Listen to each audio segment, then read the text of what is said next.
You've been pretty busy in the off season. Are you happy with how you've been able to put your team together and your roster with what you got? I think so. I mean, it's hard to tell right now. Playing against each other, I think every day is hard. And, and everybody knows what everybody else is going to do. I think we've made some strides particularly with the new guys, in terms of them understanding what we want done. But until you play some outside competition, it doesn't know everything that you're going to do. It's kind of difficult to tell. So with that said, how much did the Spanish tour help to be able to give you a little jump start on outside competition? Honestly, competition wasn't very good. We could have scored anytime we wanted to, throws inside of Derek or Logan. It helps. It helped our conditioning. It's good that we got to play together. It's good that we got our bigs got to guard some little guys running around out on the perimeter. And, our little guys, we were switching things on purpose just so they'd have to learn how to do some things in the post and all.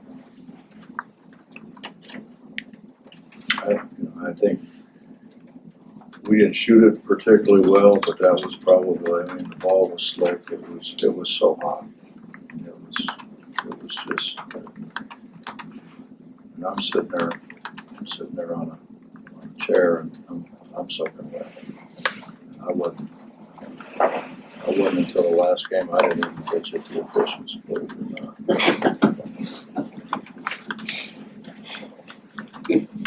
Starting your full practices now, how much goes to more teamwork versus how much you're still doing the individual skill development things from over the summer? It's still whole part whole. That's what we always do. You try to show them. If you try to do the part, they kind of, they get bored with it, and then you try to put the whole in using the parts, and they have no idea why or how or anything. So we try to show them what we're going to try to do, and then we try to break it down so that they understand their part of it, and then try to put it back together again. That's hard to do. This is good. It got them together, and we got a lot of individual work done, but we didn't do a whole lot of team stuff. You guys started today? Or? We started officially Friday. Right. Okay. I don't know why. Coach, I just looked at my calendar, it was on there. You're fine. sorry. What did you see from Osaboyan that made you bring him in, and how has he kind of acclimated to the group so far? Well, he plays really, really hard. That's the thing that, looking at him on film, he plays really hard. He's a big who can bounce it, which is, I think that's a great weapon to have.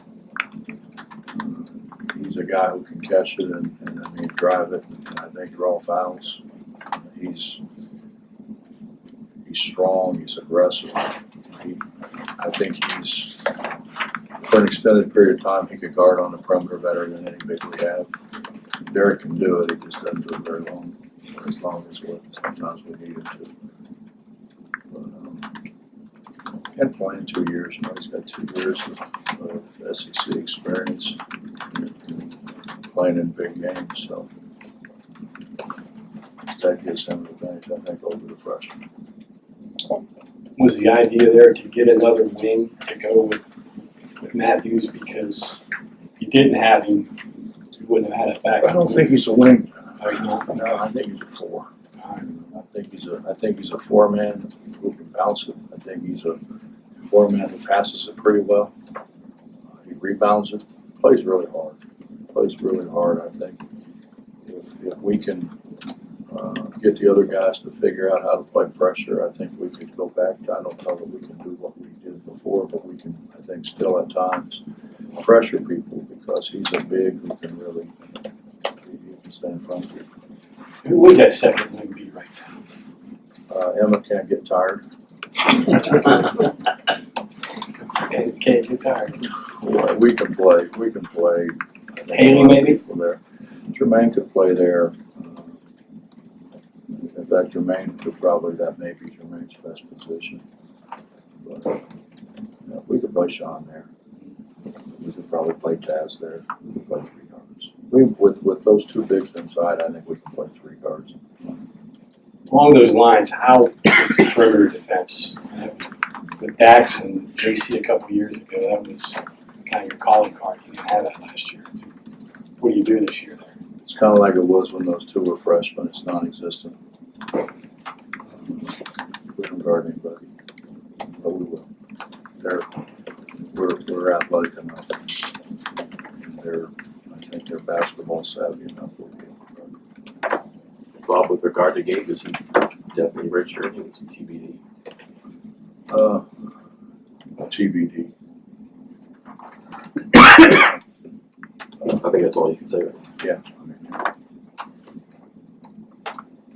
What do you see now that Jalen Bridges in the short period that he's been here? Well, you gotta like his length. And the ability, and his 6'7" and long, his ability to play on the perimeter. You know, he gets better and better every day, I think, as he gets more and more comfortable. I mean, he's walking in after those other guys that went through the whole summer. And really, probably 2/3 of them went through the freshman season a year ago, so. I think he's going to be a really good player. Do you have a specific plan for him? You wanted a red shirt this year or play him? He wanted a red shirt. That was the plan that they had mapped out. I was fine with it. I think that's a great idea. Coach, in a very general sense with the waiver process, I'm sure the NCAA gets hit with thousands of requests per year. Do coaches know or schools know in general if a kid is going to be granted a waiver? I mean, some kids get it, some kids don't. Is it a frustrating process? Should it be more clear in a general sense? Well, honestly, Justin, I think if you have any reason whatsoever, it seems like you get away with it. Right. It doesn't take a lot. And there's such an emphasis on individual rights that I don't think they want that challenged anymore. And so, you know, and unless there's strong opposition to it from some faction, generally I think we're at a time where they want to be known as helping people achieve their goals, not holding them back from achieving their goals, which they were accused of, I think, before. And it really, honestly, is a new time. You could play a game on Saturday and, your leading scorer could be enrolled in someplace else on Monday. Right.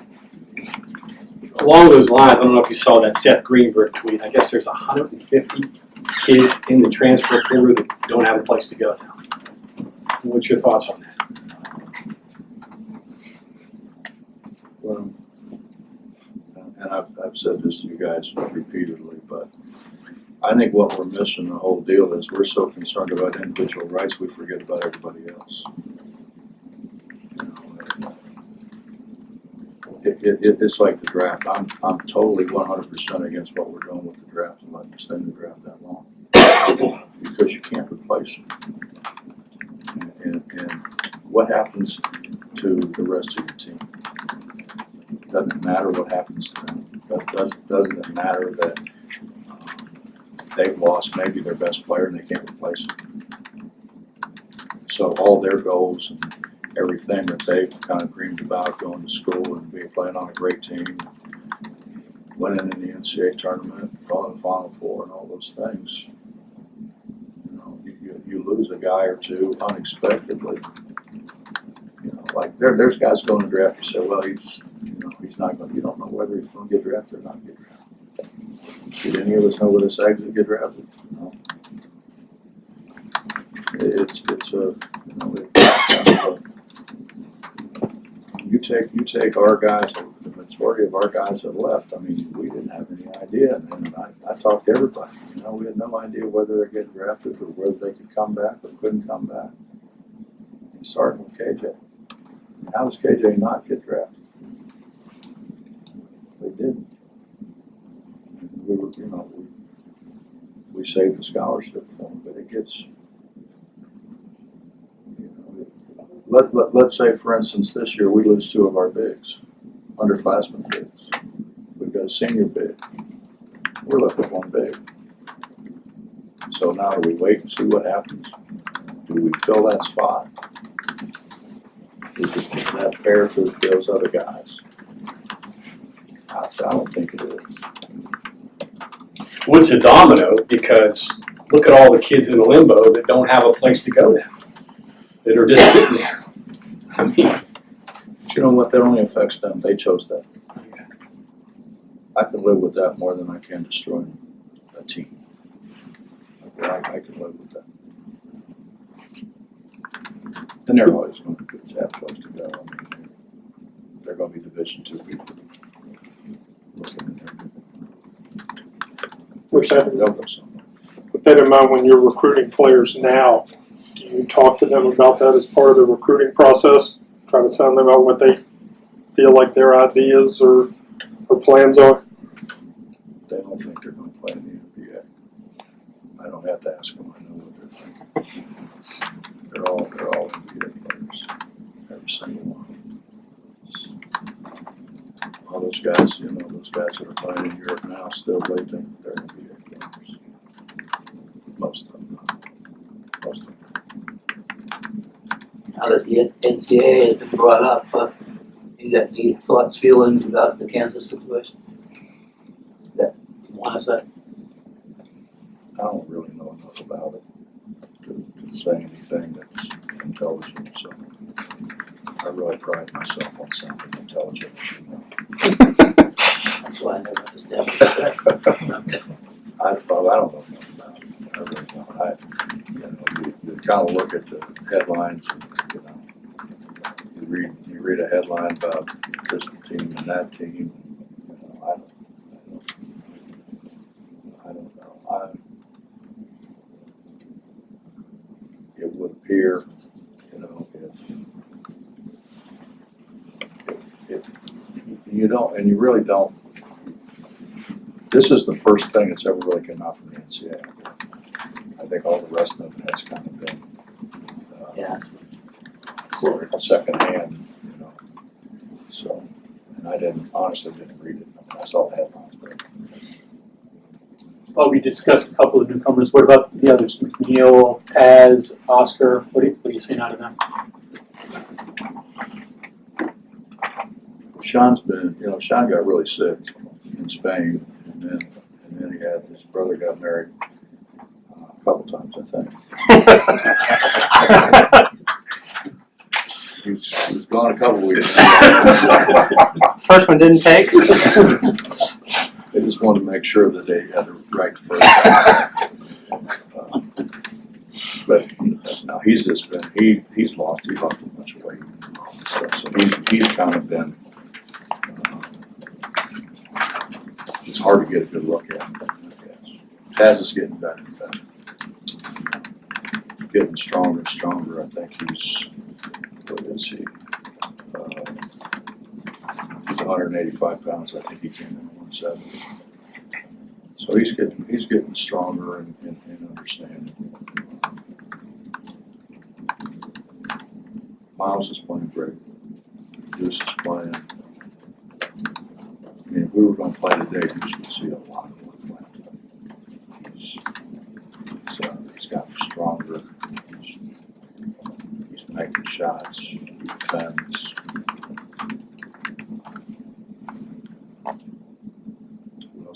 Oscar? Oscar. Oscar's kind of a little bit like Sean. Oscar's brother, I think, is too young to get married. He's just 15, so maybe they do that. But he hadn't been around much. I mean, really, with us going to, he practiced with us before we went to Spain, and then we went to Spain. We took a little time off when we got back. And he hasn't, we haven't really done a whole lot.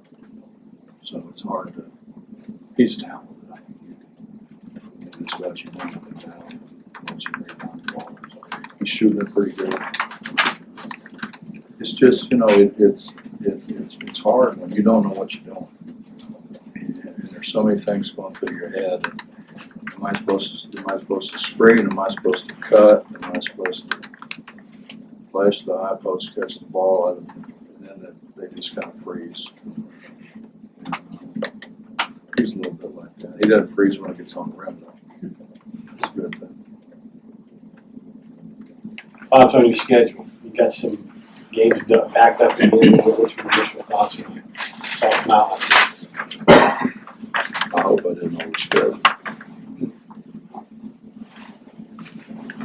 Yeah, I mean, the games I think that even some people think are going to be easy aren't going to be as easy as people think they are. And we open with Akron, and I think Akron's got a good team. This is the year that they've been looking forward to. I don't know, we're going to go play Youngstown, and Jared's got everybody back There. and so I Ohio State and Cleveland, and hopefully, our people got on the ticket thing early. But I think what happened was the Cavs season ticket holders had the first dibs on the tickets. So that'll be interesting to see what that crowd's like. I just hope it's not home. Have you gotten any word on Oscar's visa being cleared yet for Cancun? No, not really. I mean, I got a lot of words, but it's not going to do you any good. That doesn't mean any good. I think you can speak intelligently on this. Care about the mic out here. That's my question. The ESPN Plus thing, does that bug you at all as a coach who likes to have exposure in as many national stages as you can? Are you concerned about visibility with recruits or anything like that, or are you still trying to feel your way through it? I think we're going to have to. I think everybody involved really needs to just see what happens. I tried to watch the football game. I think it's like anything else. I mean, it's going to take them some time to figure out, what the best way to do things, just like it takes us, some time to figure things out. I don't know. I don't know if they say it's a way of the future. I'm not involved in it, so I don't know. I know that the people in the league, I think, are excited and very much behind it. Obviously, they've studied it, and they're very intelligent people, so I'm sure they're guiding us in the right direction. You may maybe give me my answer by not saying it, but is there a difference between CBS with Kansas at 2 o'clock on Saturday, CBS, ESPN Plus in Kansas? Yeah, sure. I mean, right now there is. Now, is it going to be that way, 3 years down the road, 5 years down the road? I don't know. But I'd be lying if I told you it was the other way around. You said you tried to watch the football game? Were there difficulties? Well, I wasn't at my house. I was at my cabin. It was kind of different. Hangs up a little bit. Can't camp without Wi-Fi these days. You know that, right?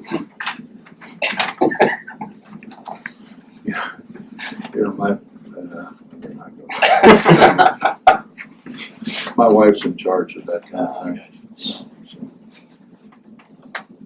you never know which channels you're gonna get when you show up there. She pays the bills and doesn't pay the bills. Coach, another one on the schedule real quick.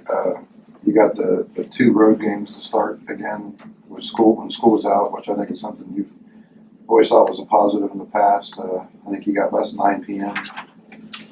road games. Is this a more manageable Big 12 schedule? It is, but honestly, I didn't get everything we asked for. I didn't want to play late at night, have one day, and then play at noon the next day. Right. And if we were going to play late at night, then I thought whoever we're playing should have played late at night. If we were on the road, they should have been on the road. And then obviously we go back to their place, so we have 2 in a row on the road.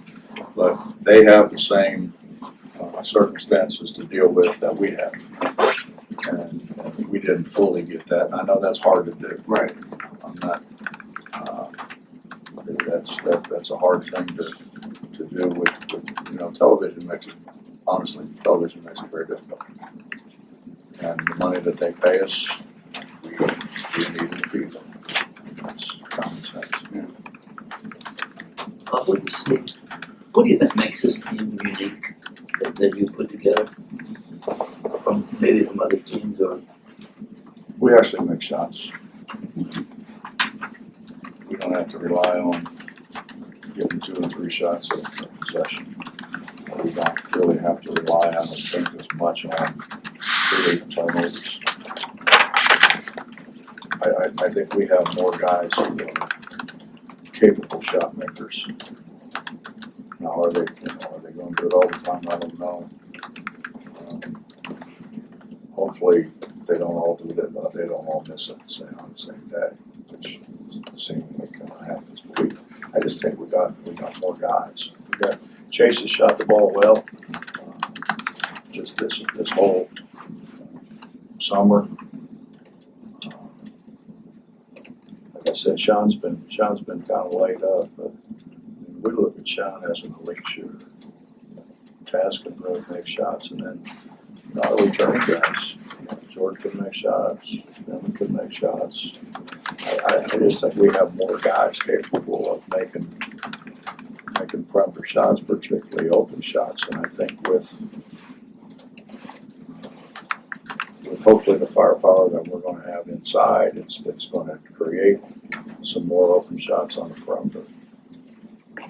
So the ability to make shots and to do what you're saying, does that change your defensive philosophy at all? I mean, I know you'd like to be West Virginia, but you want to.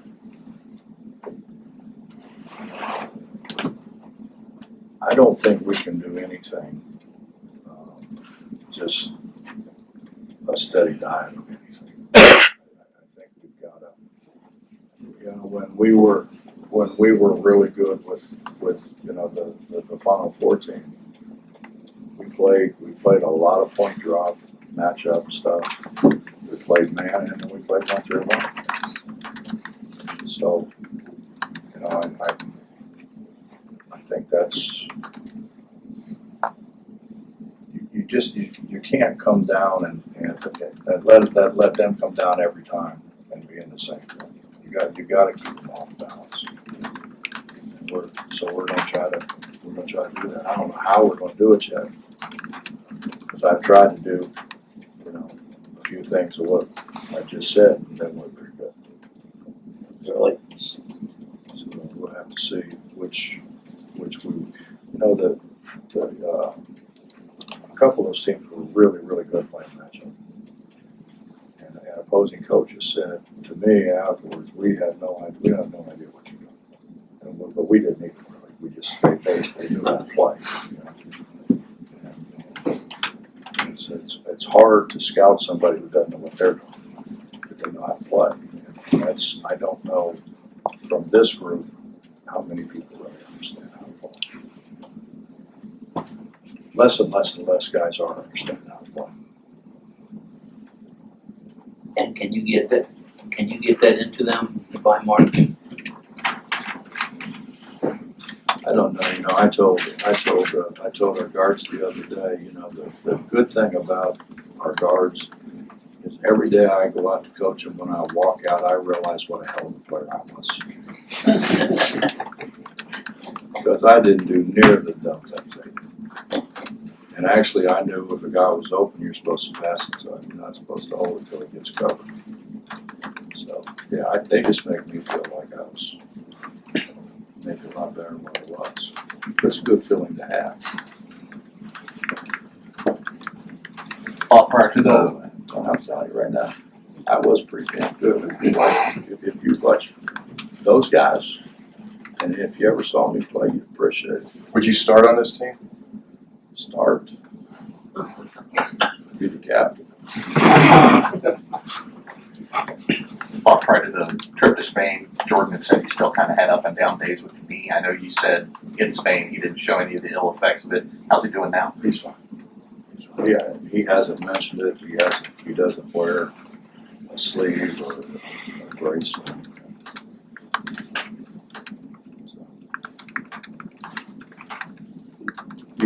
I think he's kind of that mindset, you know, why do you wanna advertise there's something wrong with you? And he's not just, he's in here, he's still in here every morning. He's still in here every night. So he's doing everything that he used to do. He's not taking mornings off or nights off. He still comes in practice. He hasn't said a word. Doc hadn't said a word for him. So you got a pretty good fair mix of returning guys and new guys coming in. So, and obviously each year is different, but do the returning guys use last year as motivation at all? Is that all just forgotten and things are new again, or? No, I you know what, Justin, I think they do, but, you know, if you look at our roster, you know, freshman, sophomore, we got Jermaine and Chase are seniors, and then sophomore, freshman, junior, senior, junior, freshman. We're young, we're still really young. You know, we kind of want to look at them and Jordan, for instance, as veterans, sophomores.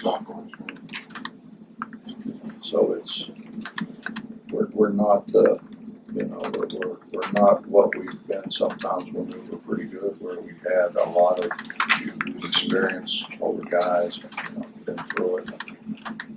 So it's hard to tell. I don't know. I don't know. I kind of know what we're going to get from those older guys, but I don't know what we're going to get from our freshmen and our junior college guys.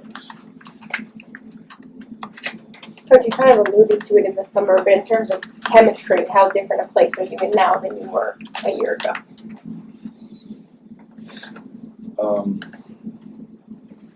No, I think they're pretty good.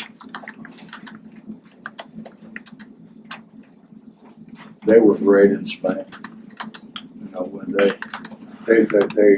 everything that they did, they kind of did as a group, which is different than what it was. You know, they all went out and played football on beach. They had a football game on the beach. You know, Logan still envisions himself as a quarterback. In a town of 300 people, and 7 foot of big quarterback. 5'6" guy in the center. And then Deuce was a quarterback at Muller. So yeah, they had a big time. A good time playing football on the beach, and they mess with, they hang out together. They actually like each other.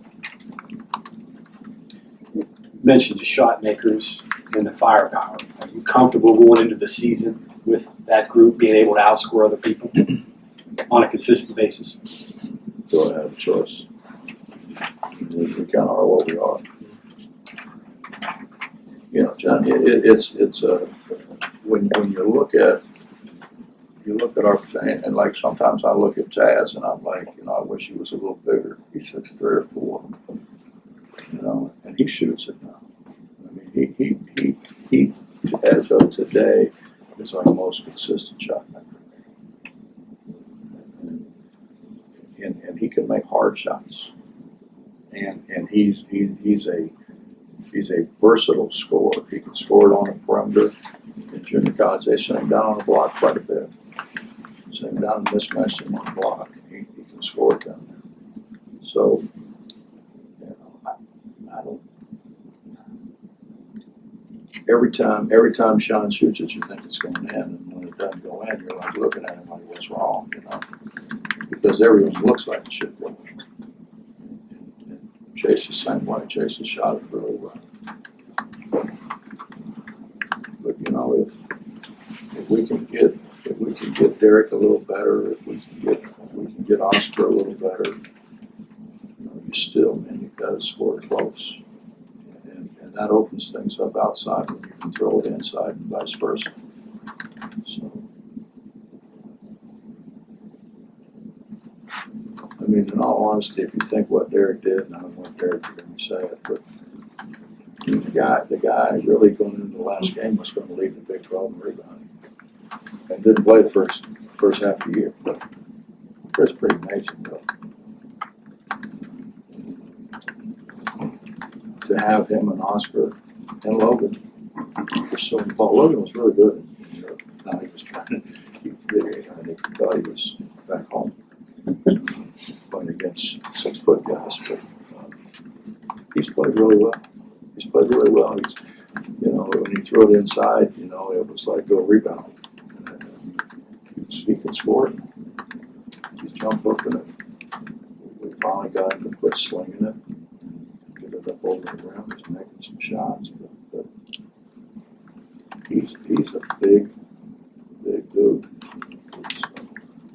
So I'm thinking he's going to give us, when you think you got those three guys, and if we can give Gabe, there's 4 guys that I think we can work on people, getting up and down the floor and making their bigs run. Were you happy with the individual work you got done with Derek? I know there were things that you wanted to work with him specifically. Here was the deal. Derek said he was faster than Oscar. Oscar said there's no way. Now they were supposed to race it, never raced yet. And so Derek says to me, "Don't you think I can run?" I said, "I don't know. I've never seen you." I mean, I see you trotting up down the floor, me screaming at you, but I've never really seen you run. I don't know. But yeah, he can run. And really, he needs to run. And if we can wear on other people's bigs, beat them up and down the floor, and I think that's a great advantage. About his body awareness and angles and all those things. Come along there, those things you're trying to teach him. If you're talking about just bowling through people, he's pretty good at that. But it's kind of like you driving the car with your head down. You might run into something. And that's kind of what he does. He puts his head down, just runs over anything in sight. He's got to start getting his head up.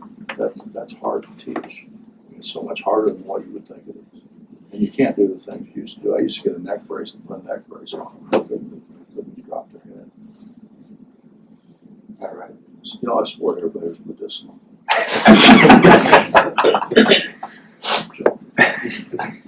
Hey, Yeah, we got to get him good set up.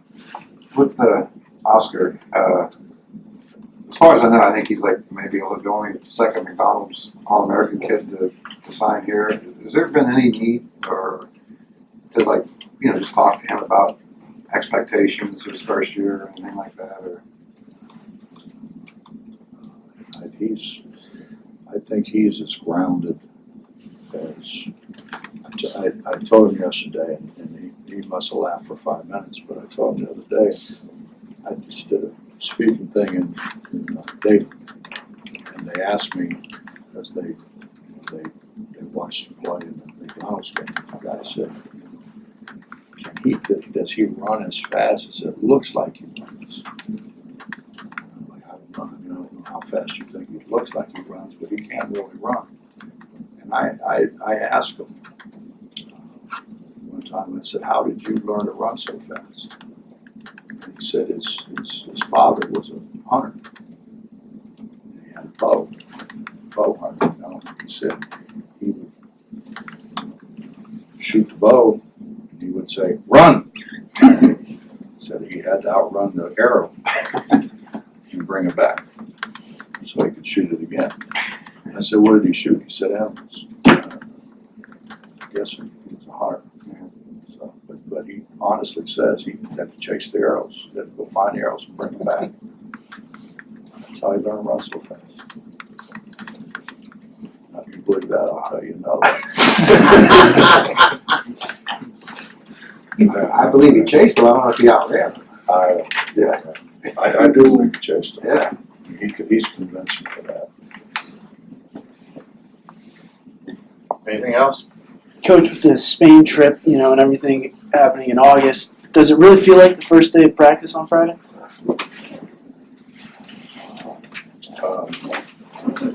After, what is this, 43 years? Something like that. 43 years, and then, you know, playing before that. It all runs together. So I don't, like, am I gonna be all excited and giddy? No. I don't know if I was really. You know, the thing that playing for my father, the thing that I remember as much as anything about him was, you can't be up one day and then down another day. You know, you have to be in your approach to the game. You have to be very consistent, very workmanlike, and so that's kind of what we try to do. Try to be very workmanlike. You know, not, you know. And I see these guys are all giddy and they're, you know, jumping around and running. Most of them couldn't play it that quick. I don't see doing that way. But you know, I guess it's all about approach. But it makes more sense to me if you went about your job every day, coming in to do the best you could possibly do, and you weren't up here one day or down here another day. You're probably going to do a better job, and you're going to be more consistent in what you do. So I don't get too high. I don't get too low. If I get low, I just don't let them see me do it. That's generally when I take the film home and go down in the basement, cuss and throw things. But I'm in the basement. Anything else?